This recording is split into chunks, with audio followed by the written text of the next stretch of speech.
Samantak gem was a gem that had the power of the sun. Whichever place this gem was kept in, the place would always prosper.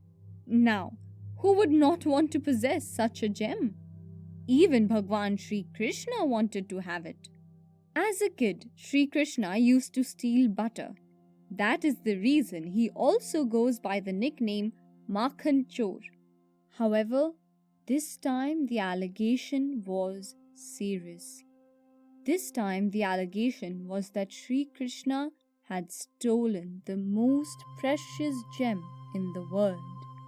The allegation was that Sri Krishna had stolen the Samantak gem. What was the truth behind this allegation? Did Sri Krishna really steal that precious gem?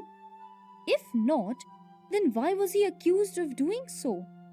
We will find out all the answers to these questions in today's story.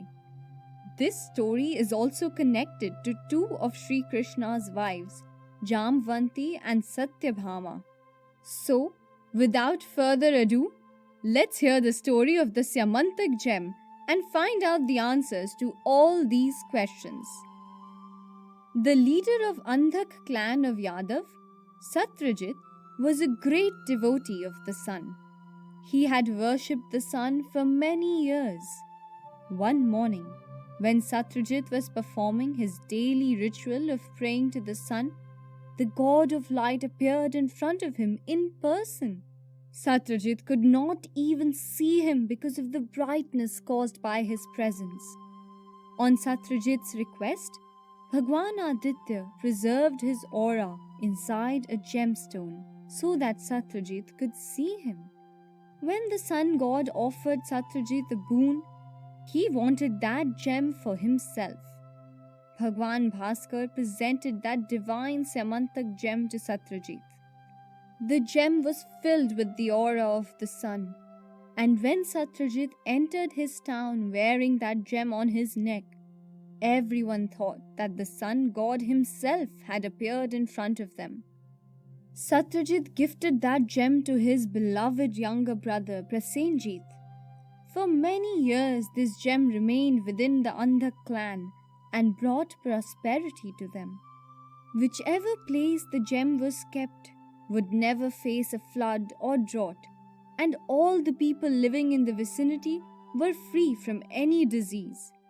When Sri Krishna got to know about the gem, he expressed his desire to possess it in front of Prasen. However, Prasen refused Sri Krishna's request. One day, Prasen went to the jungle for hunting, wearing that gem on his neck. A lion there got attracted to the brightness of the gem and killed Prasen to take the gem from him.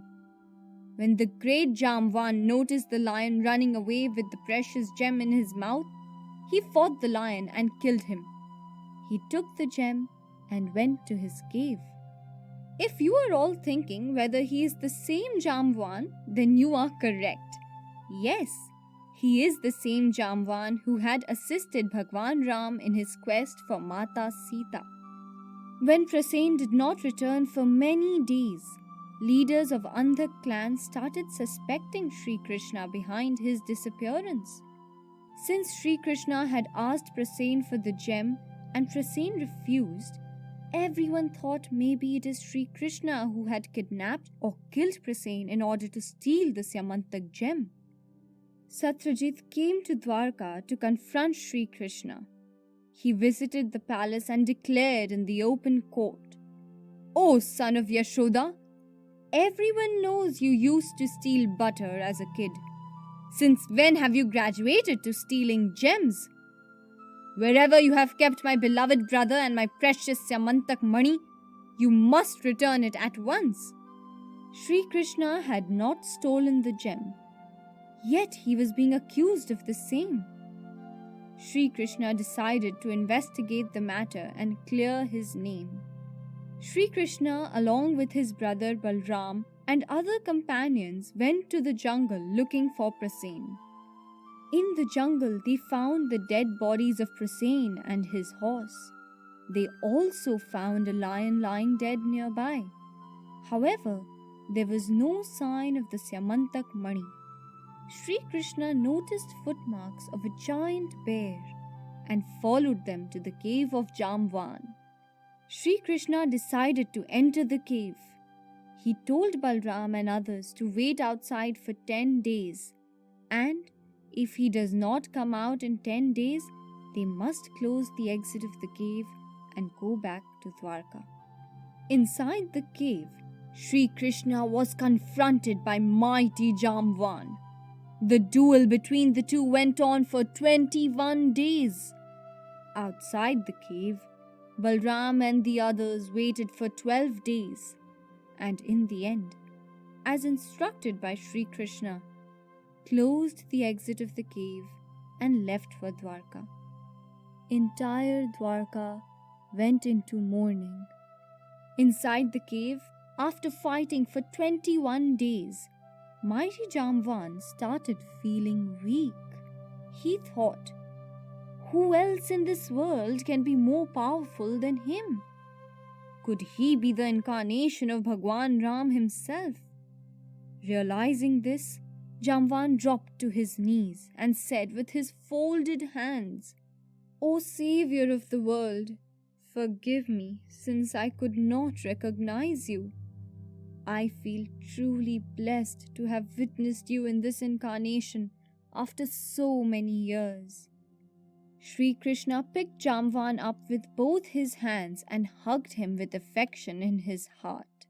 He told Jamvan about the Syamantak gem and the accusation laid on him. Jamvan agreed to return the gem to Sri Krishna with pleasure, but he requested him to marry his daughter, Jamvanti.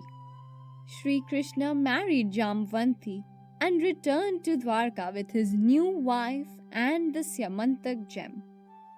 He called for Satyajit and presented the Syamantak gem to him in front of everyone in the open court, thus clearing his name. Satyajit realized his mistake and offered his daughter Satyabhama's hand in marriage to Sri Krishna. Sri Krishna happily obliged and married Satyabhama. When Sri Krishna and Balram went to Hastinapur after hearing of the demise of their aunt Kunti and cousins Pandav in the fire of Varnavrat, Shatdhanva took this opportunity to kill Satyajit and steal the Syamantak gem from him. Shatdhanva stole the gem and gave it to Akrur.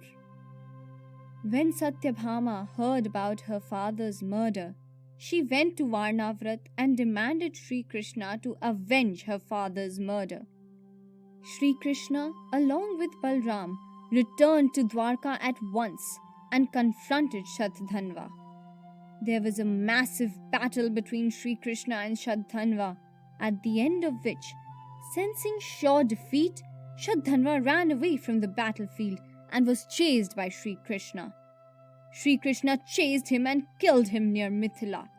However, the gem was not in his possession. Akrur was in Kashi.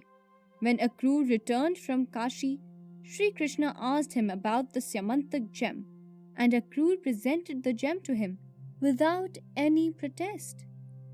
Sri Krishna was very happy with Akrur's honesty and returned the gem to him and instructed him to ensure that the gem never leaves Dwarka.